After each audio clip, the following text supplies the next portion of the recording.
Students, welcome back. आज के इस वीडियो में करने वाले हैं क्लास 10th हिंदी गाला मॉडल क्वेश्चन पेपर सॉल्यूशन। प्रश्न पत्र 4 विभाग ए, जिसमें है आपका गद्य विभाग। फर्स्ट क्वेश्चन आता है, निम्नलिखित प्रश्नों के नीचे दिए गए विकल्पों में से सही विकल्प चुनकर उत्तर लिखिए। क्वेश्चन नंबर 1, मौलाना अबुल कलाम के अनुसार सबसे बड़ा काम क्या है? आंसर है आपका ऑप्शन बी, जीवन जीना। क्वेश्चन नंबर 2, प्रोफेसर रामिस का ड्रीम प्रोजेक्ट क्या था? आंसर है आपका ऑप्शन नंबर सी, मानव प्रक्षेपण यंत्र बनाना। क्वेश्चन नंबर 3 आता है हमारे सामने, गुरु गोविंद सिंह की पत्नी क्या सुनकर प्रसन्न हुई? आंसर है आपका ऑप्शन नंबर सी, पुत्रों की मृत्यु की खबर सुनकर। नेक्स्ट, सही विकल्प चुनकर रिक्त स्थानों की पूर्ति कीजिए। क्वेश्चन नंबर 4, चोरी करना अच्छा नहीं है, परंतु आज की स्थिति बड़ी डैश हो गई है। आंसर है आपका लाचार। अविनाश के साथी डैश पर पत्थरबाजी कर रहे हैं। आंसर है आपका पंचायत घर। क्वेश्चन नंबर 6, सादीराम को सदानंद के अंतिम समय पर उनके सिंहासन से डैश मिला। आंसर है आपका एल्बम। निम्नलिखित वाक्यों में से सही वाक्यांश चुनकर पूरा वाक्य फिर से लिखिए। क्वेश्चन नंबर 8 आता है हमारे सामने, क्वेश्चन नंबर 7, व्यापारी ने अपनी अंतिम सांस लेते समय रुपयों की थैली मजबूती से हाथ में पकड़ रखी थी, क्योंकि। आंसर है आपका व्यापारी ने अपनी अंतिम सांस लेते समय रुपयों की थैली मजबूती से पकड़ रखी थी क्योंकि उसे अंतिम समय तक अपनी इच्छाओं की पूर्ति की उम्मीद थी। ऑप्शन क। क्वेश्चन नंबर 8, बुढ़ापा तृष्णा रोग का अंतिम समय है। आंसर है बुढ़ापा तृष्णा रोग का अंतिम समय है जब संपूर्ण इच्छाएं एक ही केंद्र पर आ लगती है। ऑप्शन नंबर अ। क्वेश्चन नंबर 9, भगवान की मूर्ति की स्थापना करने के बाद। आंसर है आपका भगवान की मूर्ति की स्थापना करने के बाद उनके कहे अनुसार चलना चाहिए। ऑप्शन अ। नेक्स्ट आता है आपका, निम्नलिखित प्रश्नों के उत्तर एक एक वाक्य में लिखिए। क्वेश्चन नंबर 10, हरिण शावक किसके बाड़ों से घायल हुआ था? आंसर है आपका हरिण शावक दंतुल के बाड़ों से घायल हुआ था। क्वेश्चन नंबर 11, विदेश जाकर सुधा किस क्षेत्र में पढ़ाई करना चाहती थी? आंसर है आपका विदेश जाकर सुधा कंप्यूटर विज्ञान के क्षेत्र में पढ़ाई करना चाहती थी। निम्नलिखित प्रश्नों का उत्तर 2-3 वाक्यों में लिखिए। क्वेश्चन नंबर 12 आता है, हमारी खुशी हमें कब खुश नहीं कर सकती?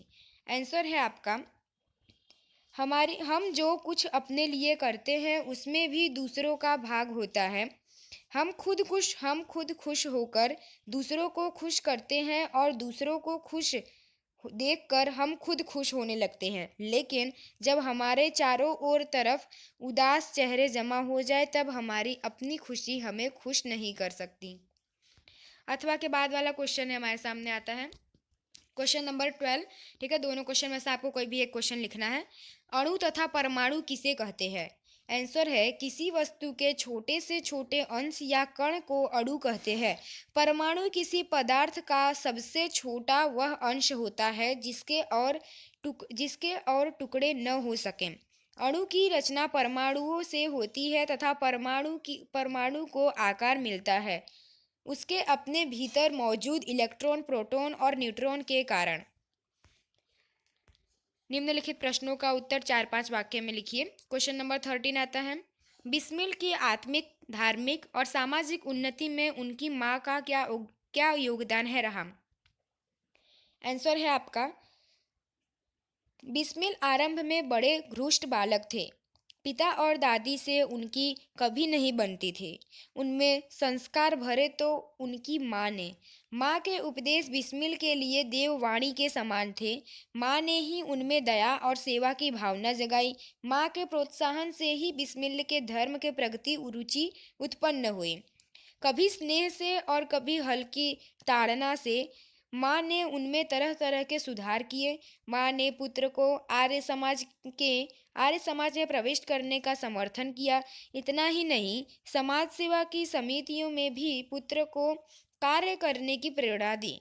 लखनऊ कांग्रेस में शामिल होने के लिए माँ ने बिस्मिल्लाह को खर्च दिया। इस प्रकार यह कहने में जरा भी अतिशयोक्ति नहीं है कि बिस्मिल की बिस्मिल को बिस्मिल उनकी माँ ने बनाया। माँ के कारण ही बिस्मिल की आत्मिक, धार्मिक और सामाजिक उन्नति में गणना हो सकी।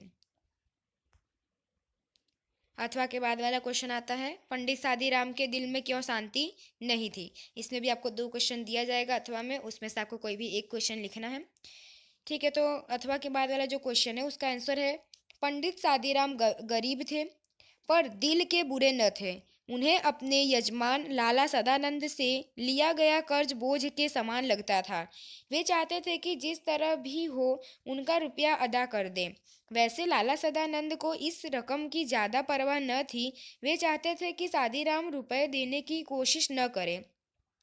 उन्होंने इसके लिए कभी तकादा तक नहीं किया था।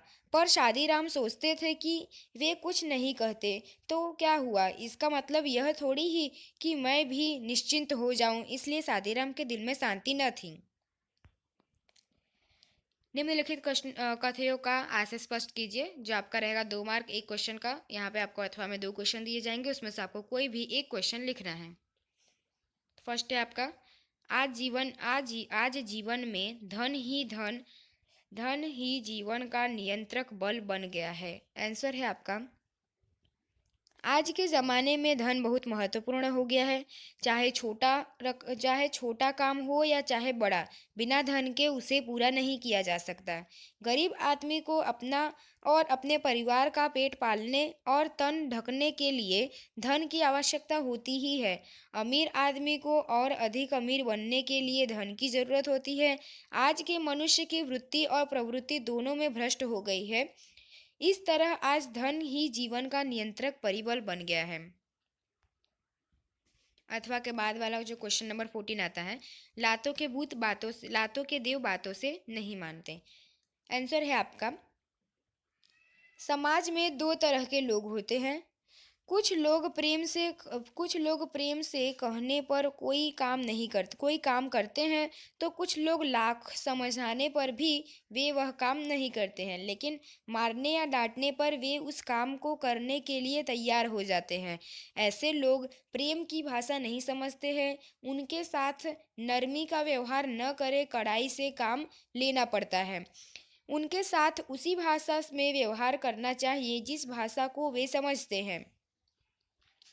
नेक्स्ट आता है आपका सेक्शन बी, जो हम नेक्स्ट पार्ट में करेंगे, पद्य विभाग। अगर आपको हमारा वीडियो पसंद है तो इसे लाइक कीजिए, सब्सक्राइब कीजिए और शेयर कीजिए। मिलते हैं अगले लेक्चर में। जय हिंद।